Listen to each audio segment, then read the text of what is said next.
Boa noite, então, novamente começando a nossa live de hoje. Vamos aguardar entrar a Terezinha e o Dr. Cláudio. Hoje teremos a palestra, a live sobre direito do consumidor, o direito do consumidor em tempos de pandemia. Vamos dar um oizinho pro Dr. Cláudio. Vou ver se agora eu consigo chamá-lo aqui. Acho que agora sim, ó. Deixa eu ver. Tá conectando.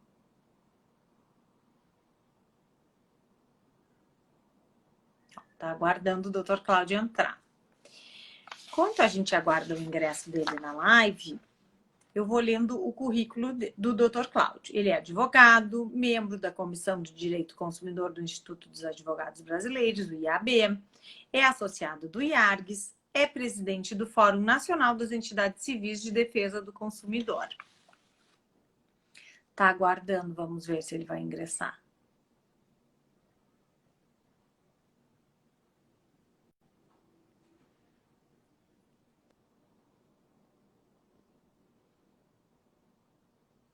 Vamos chamar novamente, vamos ver.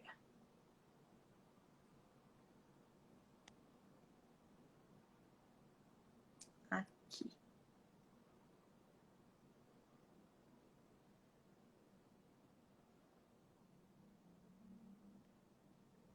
Agora sim. Conseguimos. Boa noite, doutor. Conseguimos. Boa Tudo noite. bem? Bem-vindo aqui ao perfil do IARGS. Muito obrigada pela sua participação. Agradecemos imensamente em nome da doutora Sulamita e de toda a diretoria. Eu já fiz uma leitura do seu currículo, mas o senhor é membro da Comissão de Direito do Consumidor do Instituto dos Advogados Brasileiros, do IAB, é associado do IARGS, é presidente do Fórum Nacional das Entidades Civis de Defesa do Consumidor.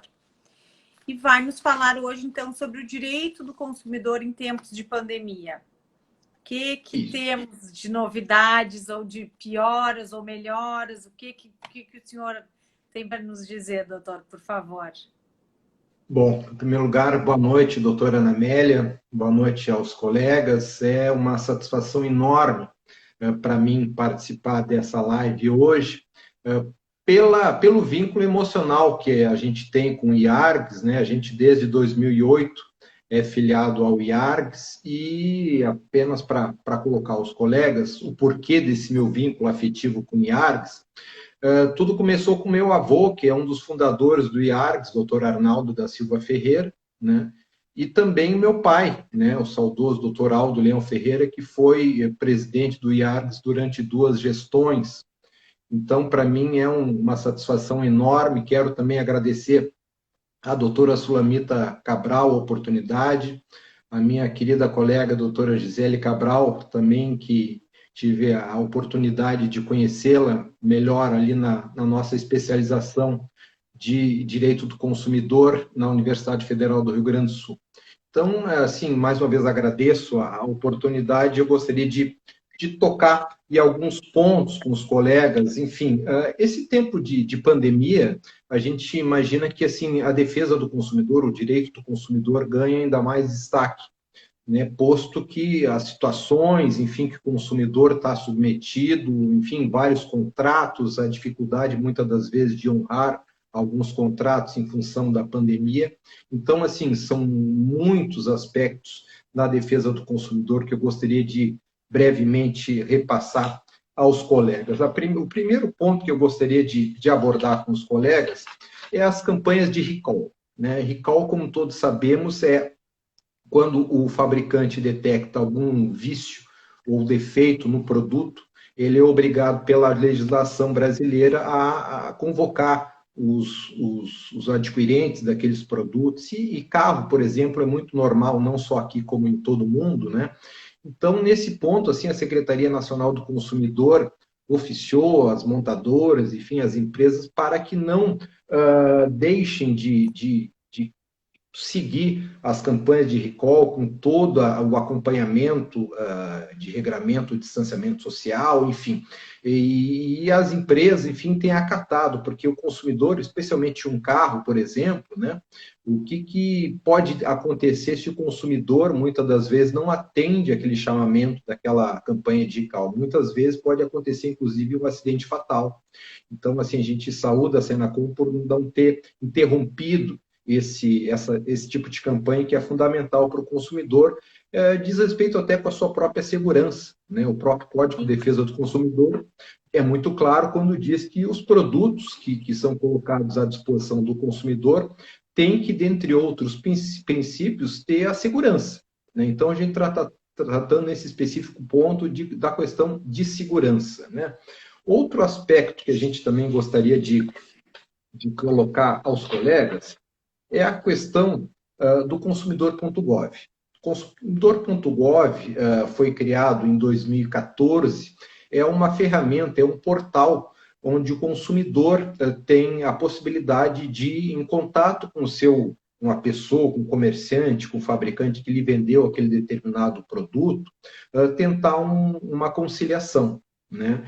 E como eu disse, assim, é uma ferramenta que existe há 6 anos, desde 2014, e a novidade nesse aspecto é que, nesse período de pandemia, a Senacom também baixou uma portaria determinando que alguns grupos econômicos, enfim, em função das suas peculiaridades, que aderissem compulsoriamente ao consumidor.gov, né? Então, também é uma questão extremamente importante, até em função da resolutividade que tem o consumidor.gov, né? Invariavelmente, em 7 dias, em regra geral, o consumidor que ali reclama, ele tem atendido o seu problema, ele tem resolvido o seu problema.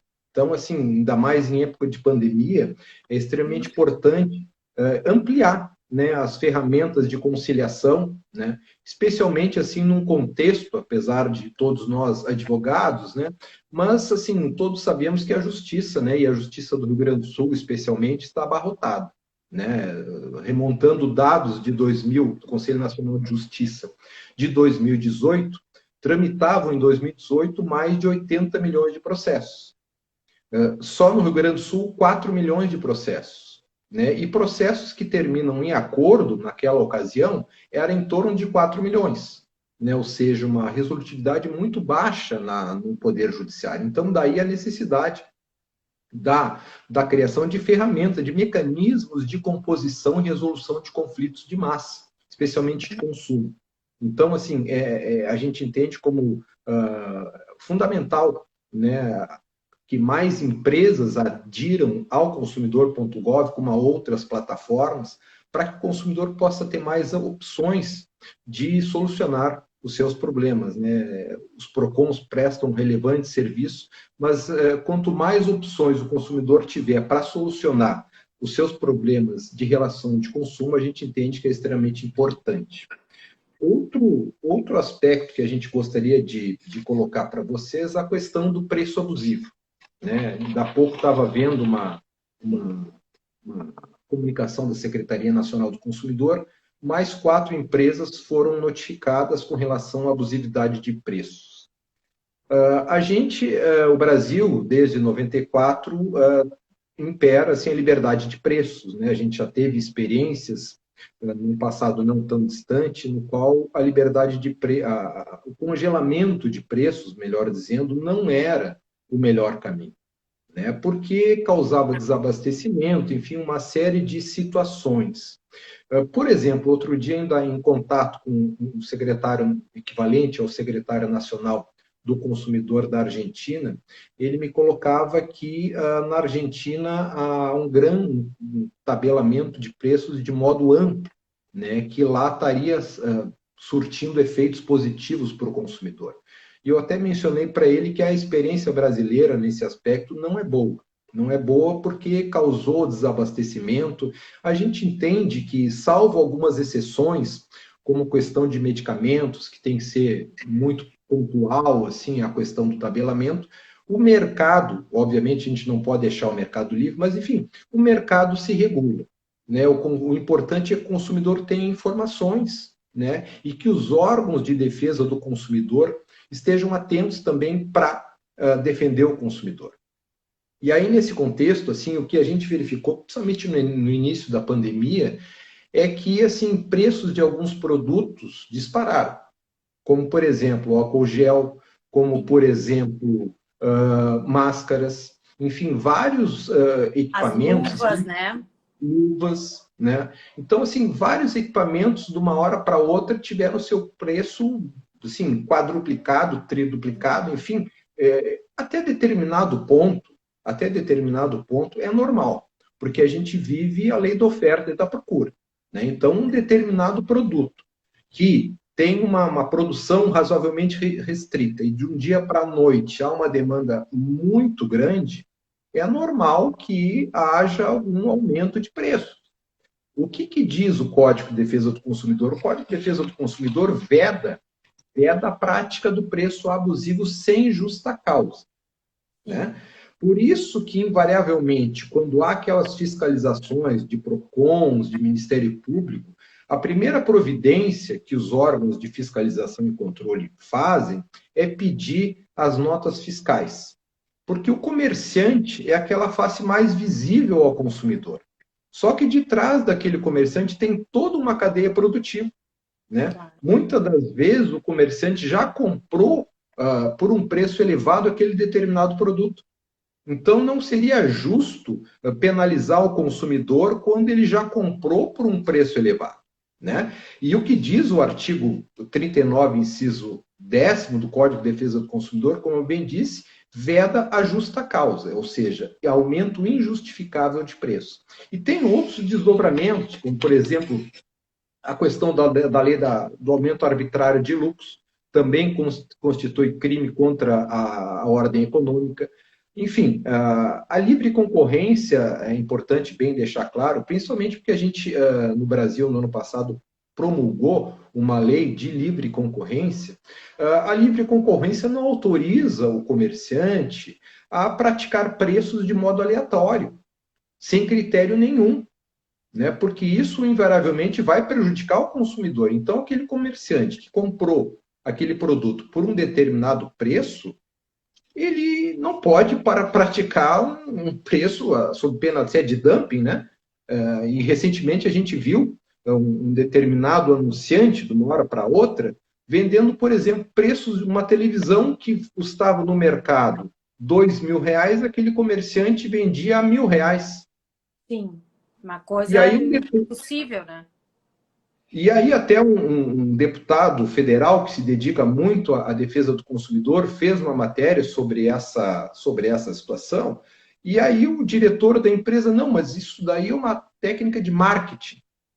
Ora, como é que vai ser uma técnica de marketing se tu compra por 1.000 e vende por 500? O resultado disso era que milhares de consumidores estavam sendo lesados. Tanto isso é verdade que os nossos amigos que estão assistindo agora sabem possivelmente qual é o site que eu estou me referindo. E podem ter notado que, de uns tempos para cá, acabou-se as propagandas desse site. Porque justamente os órgãos de fiscalização e controle passaram a fiscalizar de um modo mais intenso, porque ali assim estava lesando em massa os consumidores e sendo iludindo na sua boa-fé.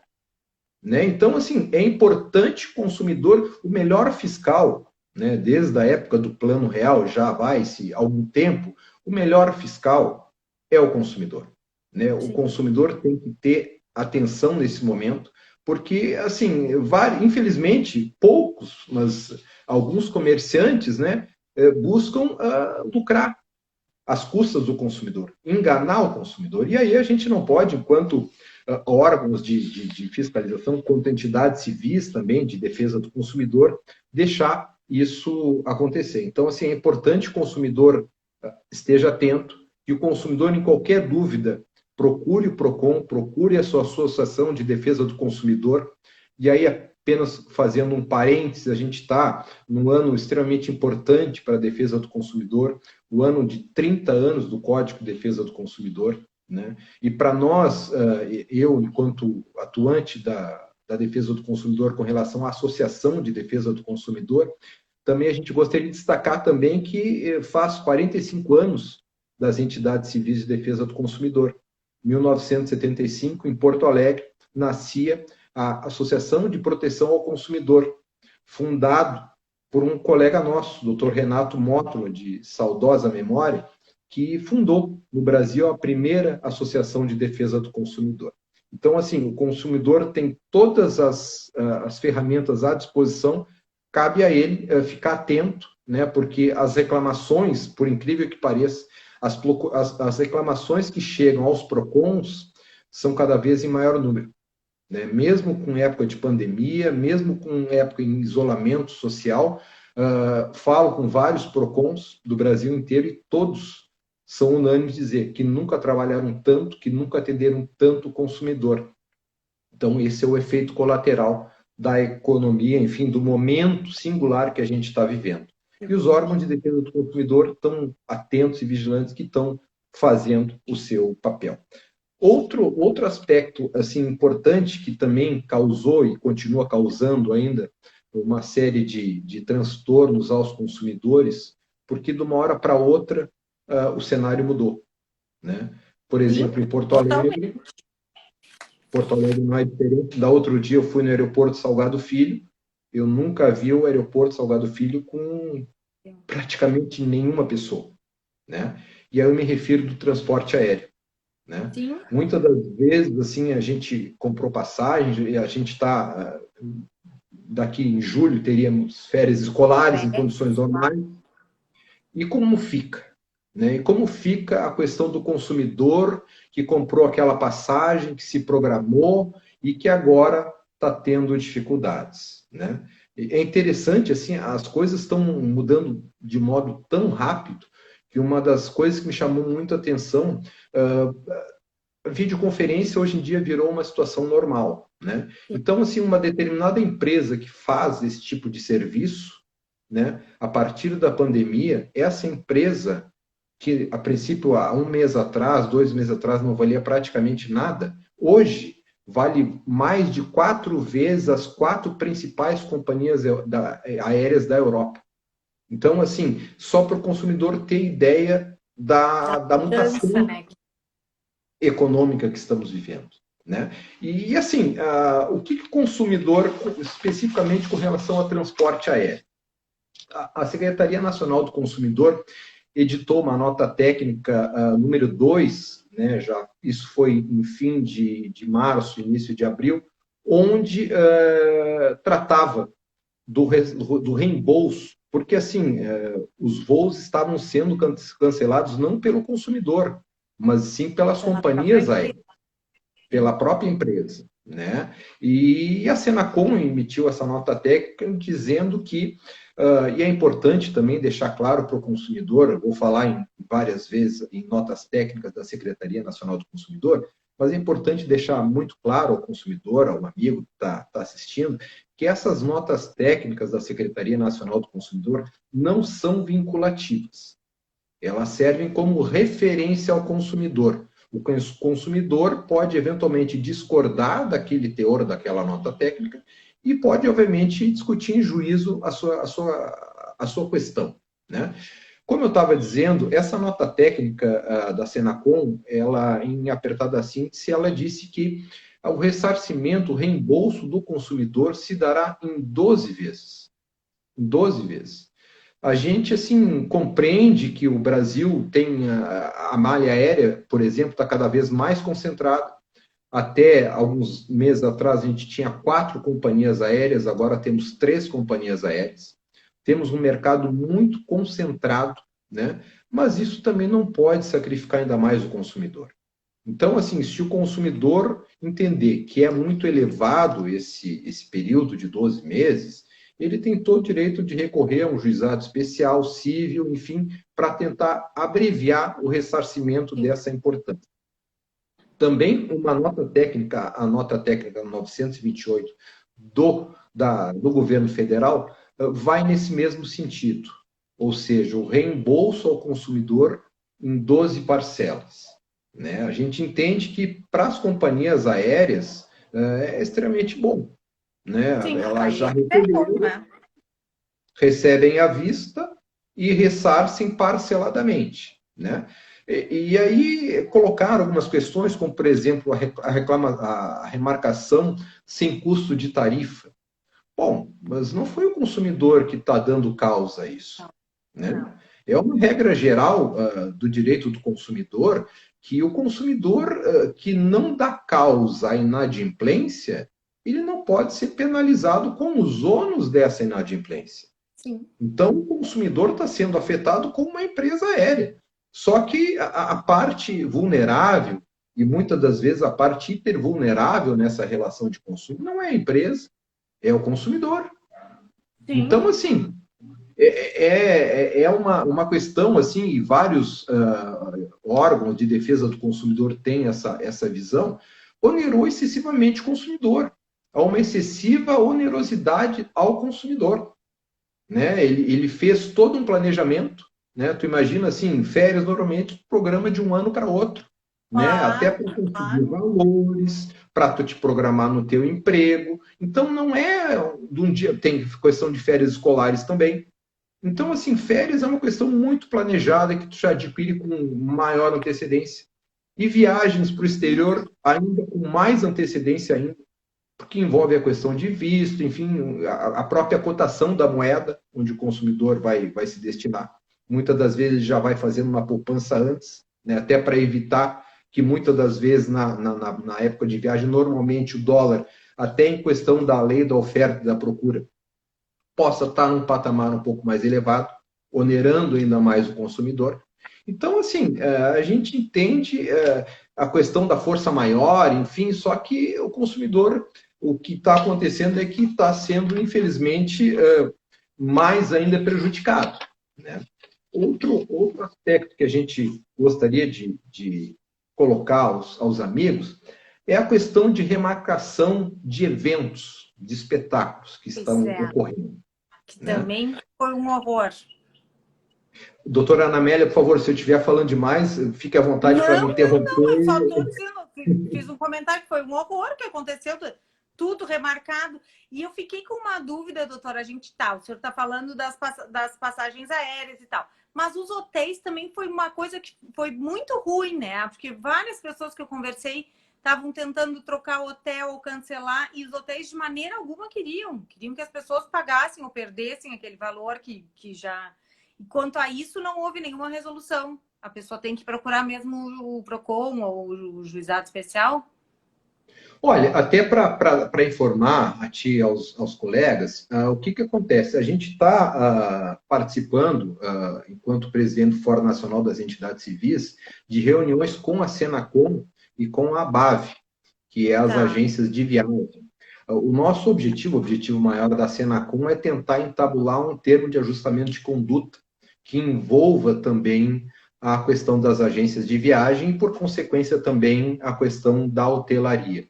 A gente ainda não conseguiu fechar esse acordo, né? Porque eles partem de algumas premissas que a gente até entende, mas o nosso olhar é o consumidor, né? A gente não pode perder de vista o consumidor, a gente não pode permitir que o consumidor seja ainda mais prejudicado.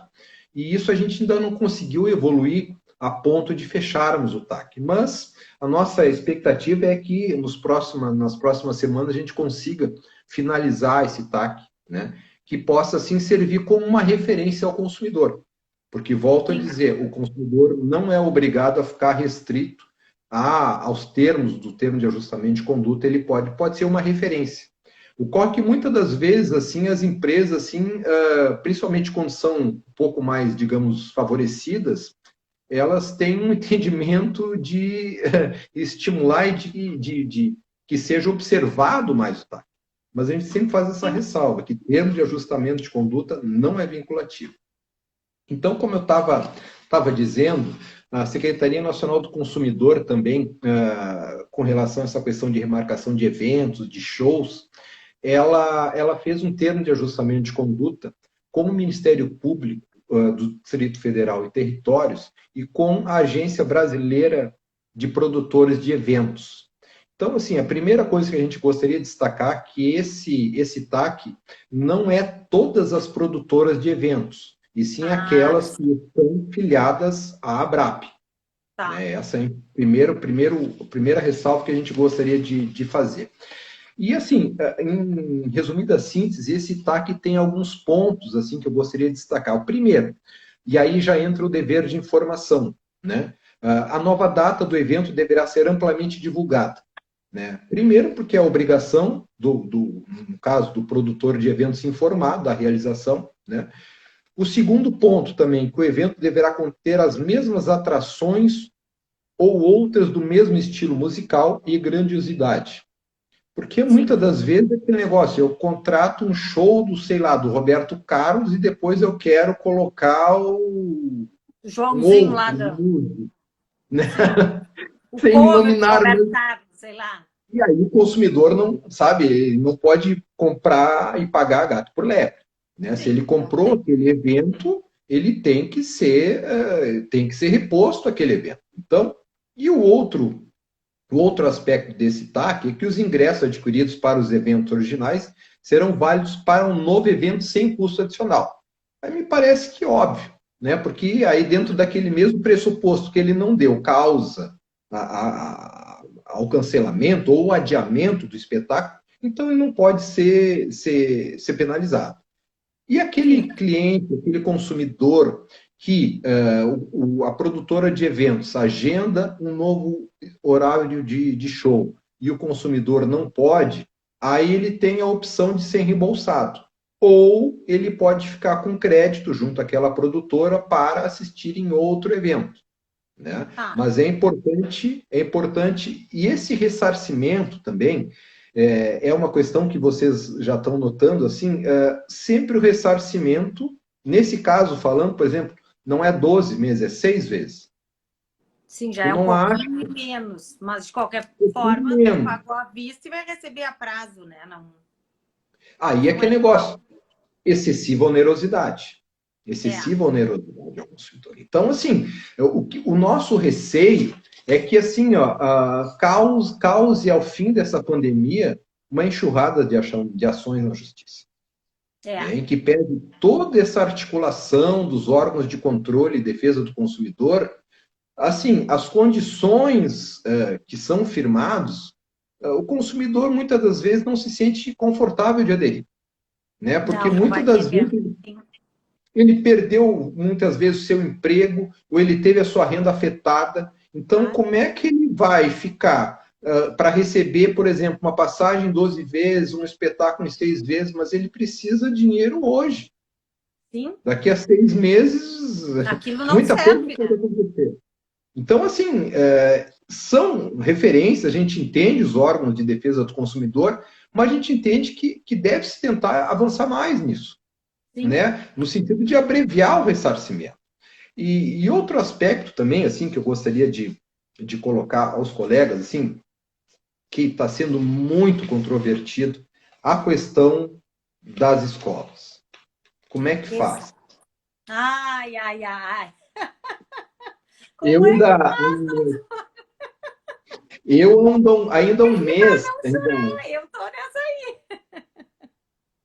assim, eu um mês atrás eu participei de uma live com a Jane Guerra da Zero Hora, Sim. justamente sobre esse tema. Porque assim, ó, todo mundo está sendo afetado. Todo Não mundo. tem, né? Todo mundo, claro. Né? E tá E assim, se estendendo, né? Se estendendo, se estendendo, não. a gente tem visto algumas iniciativas, por exemplo, a gente tem alguns órgãos de defesa do consumidor que propuseram, há uns 2 meses atrás, não, assim, o consumidor da área de ensino ele vai ter direito obrigatoriamente a 30% de desconto. Aí eu me fiz essa pergunta, mas será um número cabalístico? Pois é. Será baseado em estudos técnicos? O que levou aquele órgão de defesa do consumidor a estipular valores? Porque assim, doutora Ana Amélia, a gente não pode querer nivelar os desiguais de modo igual. Sim. E eu acho que essa questão é um exemplo clássico disso. Sim. Porque a gente está falando de estabelecimentos de ensino de portes totalmente diversos. A gente está falando de pais ou responsáveis que a sua renda também varia muito, né? Por exemplo, eu andava falando outro dia com um amigo meu que mora em Brasília, por exemplo. Ele me disse, Cláudio, aqui em Brasília, a maioria, ou uma expressiva parcela da população é funcionário público. E Ou não seja, sofreu danos, né? Não perdas, a não sua teve. renda, a princípio, não foi alterada. Sim, Então, por que aquele estabelecimento de ensino tem que dar um desconto? não há Né? uma necessidade. Não há necessidade. Outra questão também que a gente gostaria de tocar nesse mesmo ponto.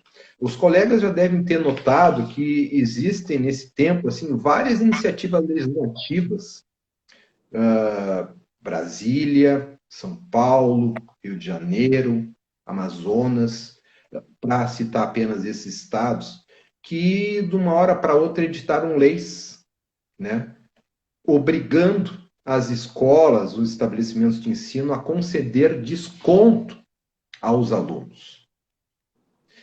Qual é o reflexo disso? Na amplíssima maioria, né?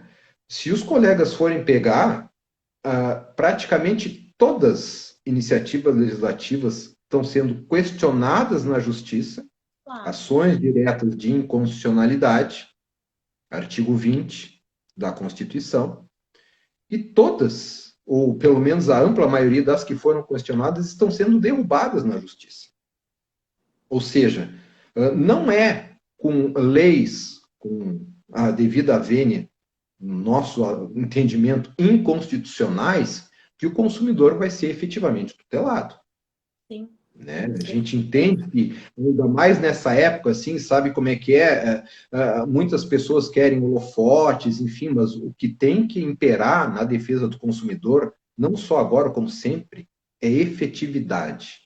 E esse tipo de iniciativa legislativa que, felizmente, aqui no Rio Grande do Sul não houve, né? Aliás, assim, só para colocar a ti, doutora Ana Amélia, os colegas, a gente participou de algumas reuniões da Comissão de Defesa do Consumidor da Assembleia e a gente pôde constatar que a situação em Porto Alegre, no Rio Grande do Sul, felizmente é bem diferente de outros estados do Brasil. Por exemplo, há umas 3 semanas atrás, o diretor do SINEP, Sindicato das Escolas Privadas do Rio Grande do Sul, disse que, 3 semanas atrás, 50% dos estabelecimentos de ensino já tinham concedido desconto aos alunos e outros 30% estavam analisando a concessão de descontos. Ou seja, temos naquela época 80% de estabelecimentos de ensino que estavam concedendo descontos. Quando a gente vai, e a gente sempre diz assim, por exemplo, só para fechar esse ponto que diz respeito, falei das iniciativas legislativas, agora quero falar da judicialização dessa questão.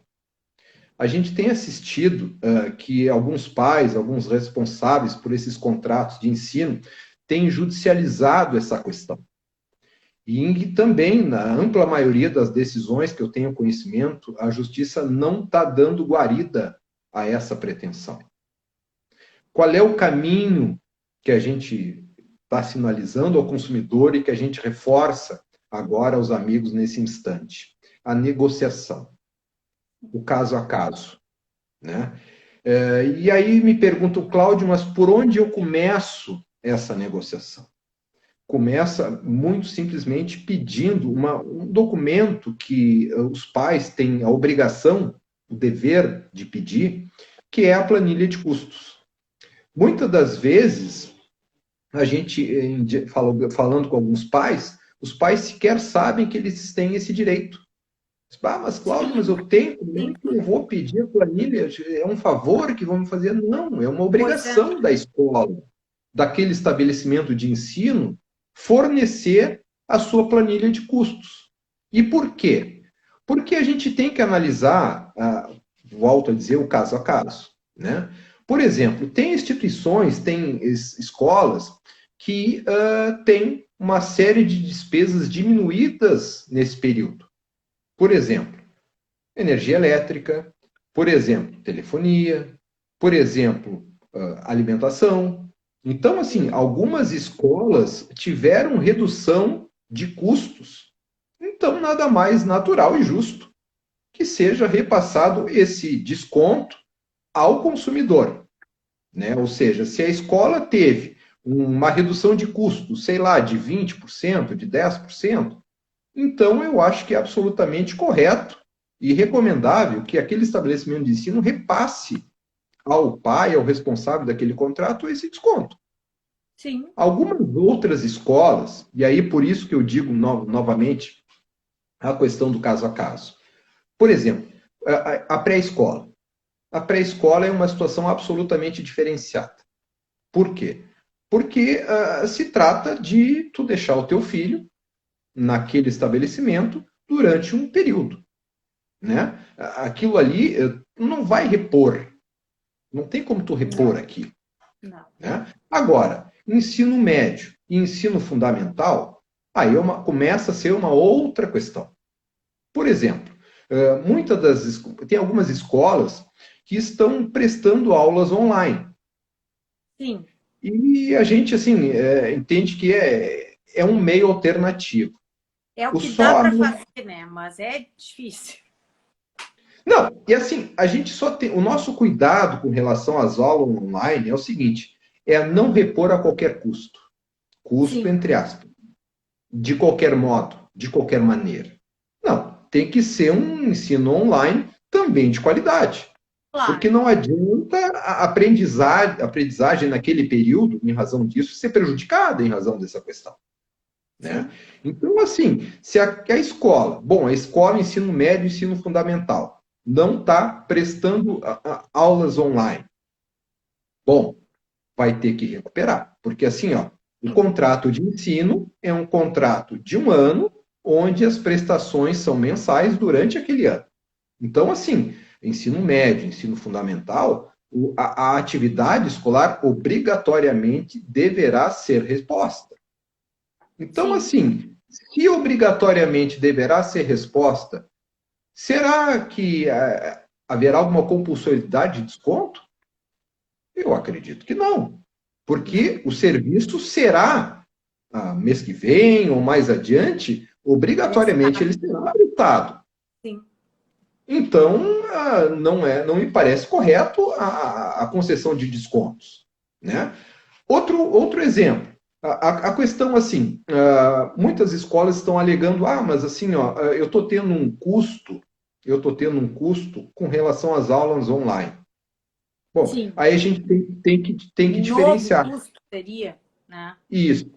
Porque, assim, as escolas não podem repassar todos os custos ao consumidor.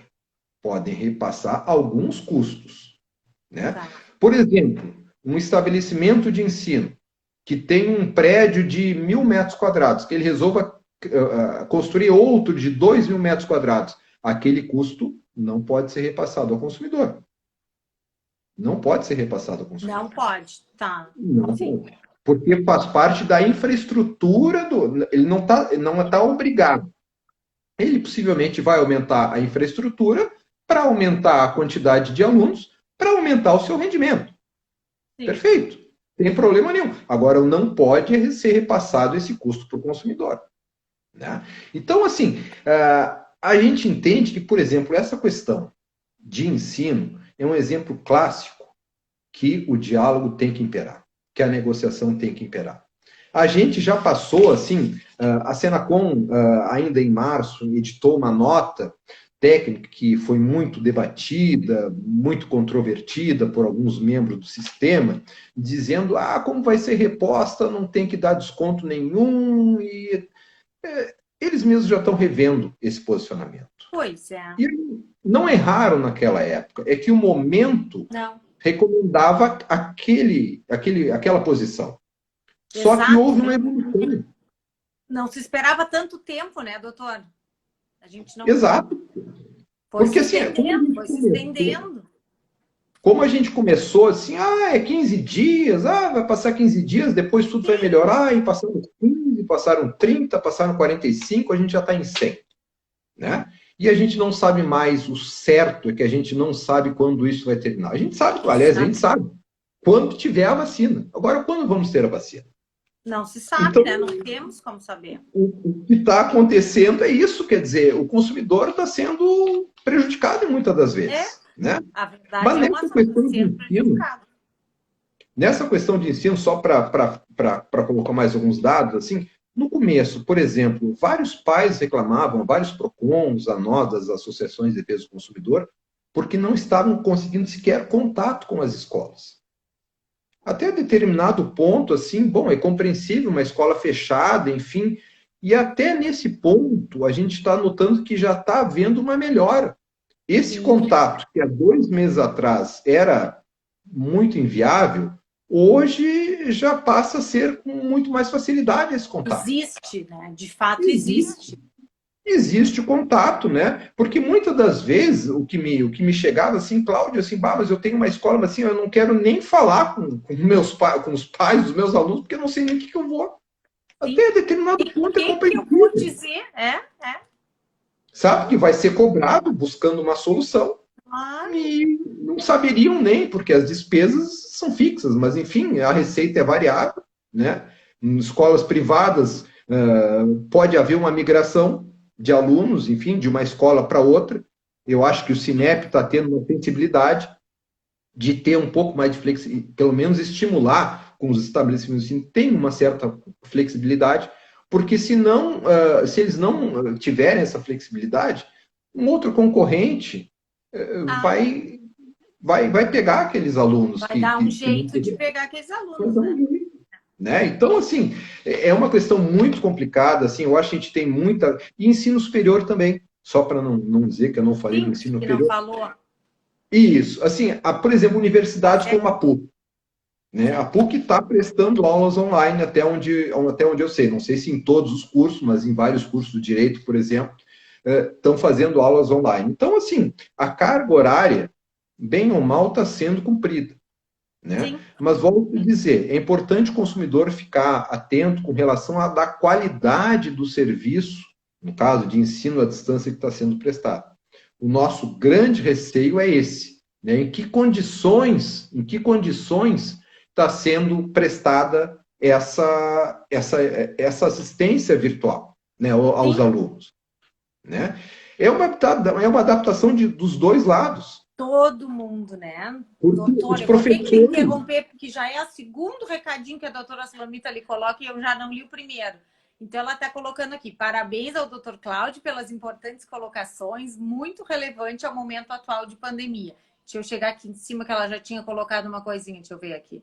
Ó, estava dando boa noite a todos, cumprimentando o nosso palestrante, doutor Cláudio, e a Ana Amélia, que conduz os trabalhos. Tá, agora eu me redimi com a doutora Sulamita.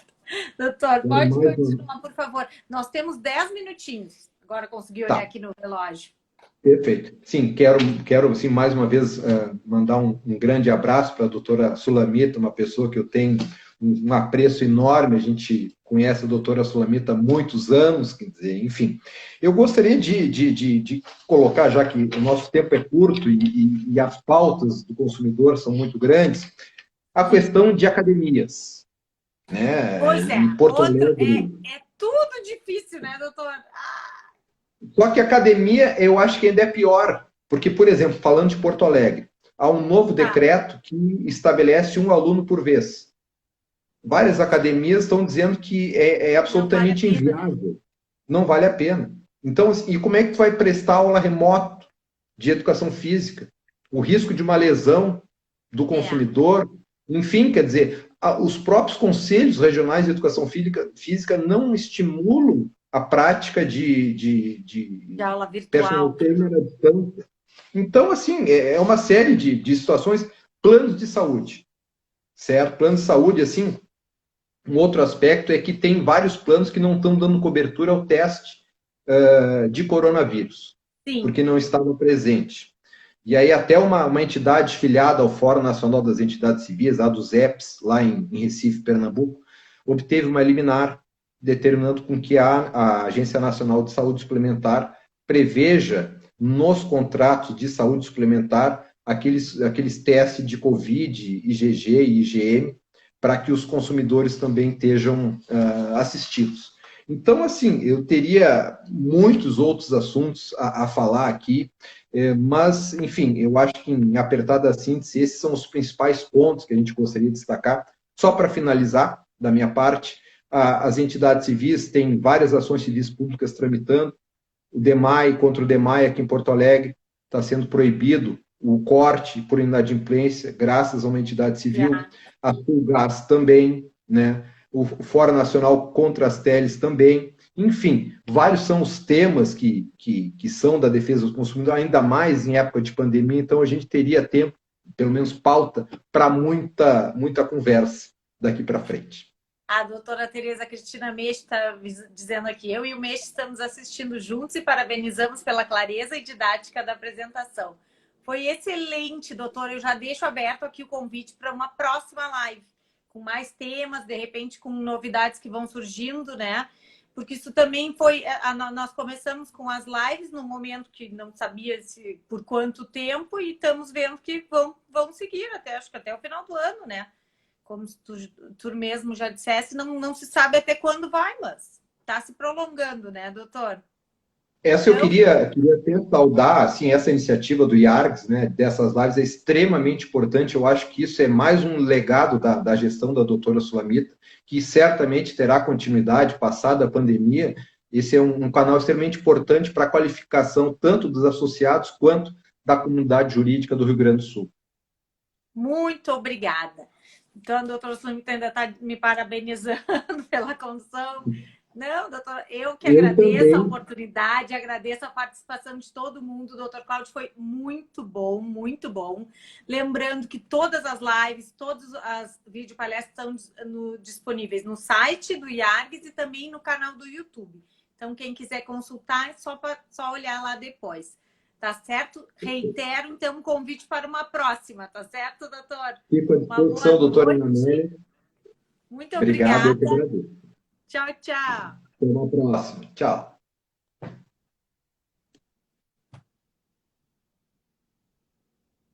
Acho que está desconectando. Vamos ver agora. Eu não sei se está funcionando. Vamos ver. A minha internet acho que trancou aqui.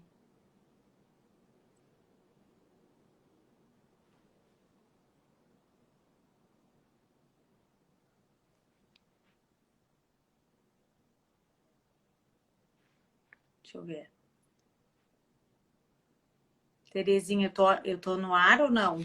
Vamos perguntar aqui para a Terezinha. Tá ok? Tô aparecendo? Que trancou aqui. A live de amanhã é com a doutora Melissa Teles Baruffi. Ela é especialista em direito de família e sucessões. E eu queria ver se ela já está aqui, vamos ver. Mas é que eu não... Tá ok, Terezinha? Muito obrigada. Mas sabe o que? Trancou com a imagem do doutor Cláudio. Eu não sei se eu vou conseguir chamar a doutora Melissa. Ela tá na live, Terezinha? Me avisa aí, por favor. Trancou aqui, ó. Vamos ver de novo. Remover, vamos ver se eu consigo. Acho que é a minha internet que ficou ruim.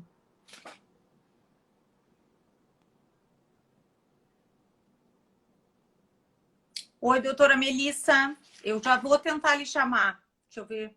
É que eu não sei, trancou aqui para mim. E eu não consigo, como se o doutor Cláudio não tivesse saído. Eu vi que ela me deu oi, tá aparecendo aí que eu tô respondendo para ela. Terezinha, me confirma, por favor, me escreve. Ô, doutora Melissa, faz favor para mim, vê se tu consegue chamar, tu pede para participar, porque eu não tô conseguindo. Vamos ver. Senão eu vou sair dessa live e vou lhe chamar de novo.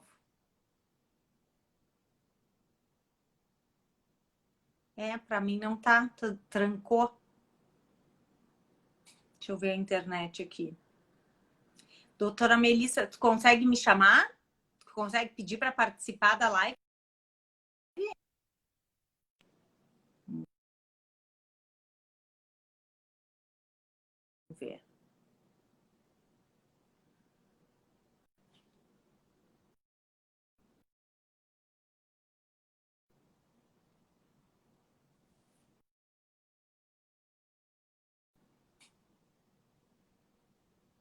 Não tá, ele não tá saindo, trancou. É, que ficou trancado. Vamos fazer assim, ó. Eu vou encerrar e vou entrar novamente, tá, doutora Melissa?